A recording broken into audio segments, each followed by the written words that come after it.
বনফুলের আরেকটি ছোট গল্প। ছোট লোক।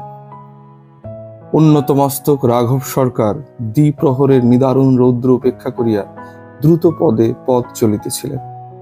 তাহার পরিধানে খদ্দর, মাথায় ছাতা নাই, পায়ে জুতা অবশ্য আছে, কিন্তু তাহা এমন কণ্টক সংকুল যে বিক্ষত পদদ্বয়কে সরসজ্জাশায়ী ভীষ্মের মর্যাদা দিলে খুব বেশি অন্যায় হয় না।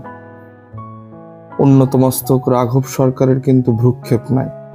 তিনি দ্রুত পদেই চলিয়াছেন। সুনির্দিষ্ট নীতি অনুসরণকারী অনমনীয় চরিত্র রাঘব সরকার চিরকালই উন্নত মস্তক। তিনি কখনো কাহারও অনুগ্রহের প্রত্যাশী নহেন, কাহারও স্কন্ধারূঢ় হইয়া থাকেন না। যথাসাধ্য সকলের উপকার করেন, পারতপক্ষে কাহারও দ্বারা উপকৃত হন না। স্বকীয় মস্তক সর্বদা উন্নত রাখাই তাহার জীবনের সাধনা। ঠুনঠুন করিয়া ঘণ্টা বাজাইয়া এক রিক্সাওয়ালা তাহার পিছু লইল। রিক্সা চাই বাবু, রিক্সা? রাঘব একবার ঘাড় ফিরাইয়া দেখিলেন, অস্থি চর্মসার লোকটা তাহার দিকে লোলুপ দৃষ্টিতে চাহিয়া আছে। যাহারা নিতান্ত অমানুষ, তাহারাই মানুষের কাঁধে চড়িয়া যায়, ইহাই রাঘবের ধারণা। তিনি জীবনে কখনো পালকি অথবা রিক্সা চড়েন নাই, চড়া অন্যায় মনে করেন। খদ্দরি আস্তিন দিয়া কপালের ঘামটা মুছিয়া বলিলেন, না, চাই না। দ্রুত পদে হাঁটিতে লাগিলেন।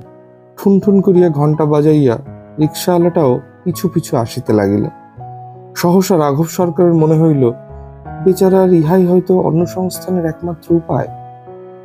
রাঘব কৃতবিদ্য ব্যক্তি, সুতরাং তাহার মস্তিষ্কে ধনিকবাদ, দরিদ্র নারায়ণ, বালসেভিজম, ডিভিশন অফ লেবার, পল্লীর দুর্দশা, ফ্যাক্টরি, জমিদারি, অনেক কিছুই নিমেষের মধ্যে খেলিয়া গেল।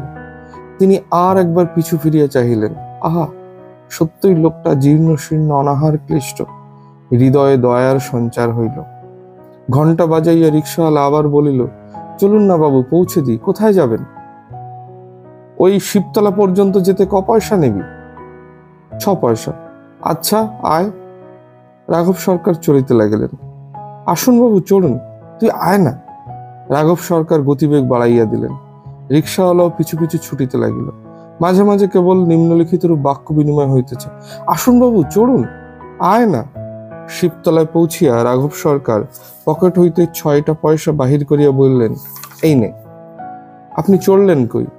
আমি রিক্সা চড়ি না। কেন? রিক্সা চড়া পাপ? ও, তা আগে বললেই পারতেন। লোকটার চোখে মুখে একটা নীরব অবজ্ঞা মূর্ত হইয়া উঠিল। সে ঘাম মুছিয়া আবার চলিতে শুরু করিল। পয়সাটা নিয়ে যা। আমি কারো কাছ থেকে ভিক্ষা নিই না। ঠুনঠুন করিয়া ঘণ্টা বাজাইতে বাজাইতে সে পথের বাঁকে অদৃশ্য হইয়া গেল।